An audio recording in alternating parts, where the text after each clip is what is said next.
मध्य प्रदेश में निर्विरोध चुने गए हैं राज्यसभा उम्मीदवार। जी हां, तो कांग्रेस से विवेक तनखा बने हैं राज्यसभा सदस्य और बीजेपी से कविता पाटीदार, सुमित्रा वाल्मीकि निर्विरोध चुन ली गई हैं। तो आज नाम वापसी की आखिरी तारीख है और दोपहर 3 बजे के बाद तीनों उम्मीदवारों को प्रमाण पत्र मिलेगा। तो विवेक तनखा ने जेपी धनोपिया को अधिकृत किया है और विवेक तनखा का प्रमाण पत्र अब जेपी धनोपिया लेंगे।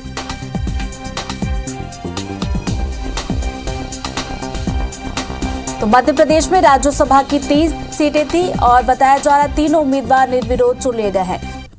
तो कांग्रेस से विवेक तनखा राज्यसभा सदस्य बने हैं, तो बीजेपी से कविता पाटीदार, तो वहीं सुमित्रा वाल्मीकि भी निर्विरोध चुन ली गई हैं। तो आज नाम वापसी की आखिरी तारीख थी और दोपहर 3 बजे के बाद तीनों उम्मीदवारों को प्रमाण पत्र मिलने वाला है। विवेक तनखा की बात की जाए तो विवेक तनखा ने जेपी धनोपिया को अधिकृत किया है और विवेक तनखा का प्रमाण पत्र अब जेपी धनोपिया लेंगे।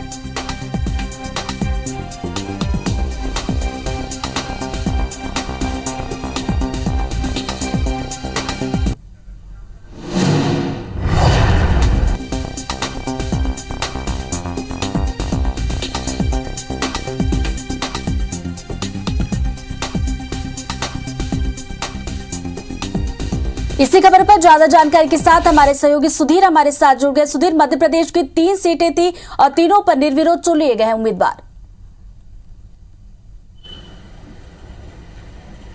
देखिए, बिल्कुल, और इस बात की संभावना जताई भी जा रही थी क्योंकि मध्य प्रदेश के अंदर निर्वाचन होगा, इस बात की संभावना काफी ज्यादा कम थी। 3 प्रत्याशी मध्य प्रदेश के अंदर विधायकों की जो संख्या है उस हिसाब से इस विधानसभा के अंदर जो राज्यसभा का निर्वाचन होना था उसमें 3 ही प्रत्याशियों को मौका मिलना था। लिहाजा बीजेपी के खाते में 2 सीटें जाना तय मानी जा रही थी, कांग्रेस के पास में 1 सीट जाना तय मानी जा रही थी और किसी ने भी अपनी ओर से तय उम्मीदवार से ज्यादा उम्मीदवारों के नाम का ऐलान नहीं किया था। लिहाजा बीजेपी की ओर से अगर बात करें तो कविता पाटीदार, सुमित्रा वाल्मीकि जो है वो आज निर्विरोध निर्वाचित राज्यसभा के लिए हो गई है। इसके अलावा कांग्रेस की ओर से अगर बात करें तो उनके जो उम्मीदवार थे राज्यसभा सांसद विवेक तनखा, एक बार फिर से उनको राज्यसभा में जाने का मौका मिला है। मध्य प्रदेश में पिछली बार अगर कहना होगा कि 2 बार के मुकाबले इस बार पहली बार ऐसा मौका आया है कि जब राज्यसभा के लिए जो निर्विरोध निर्वाचन संपन्न हुआ हो। इससे पहले हमने देखा था कि मध्य प्रदेश के अंदर राज्यसभा के चुनाव होते थे तो उस समय उम्मीदवारों को तय सीमा से ज्यादा उतारा जाता था, चाहे कांग्रेस की बात करें या बीजेपी की बात करें। पिछली मर्तबा जब सरकार थी तो उसमें फूल सिंह बरैया को मौका दिया गया था, जिसके बाद में निर्वाचन की स्थिति बनी थी और उससे पहले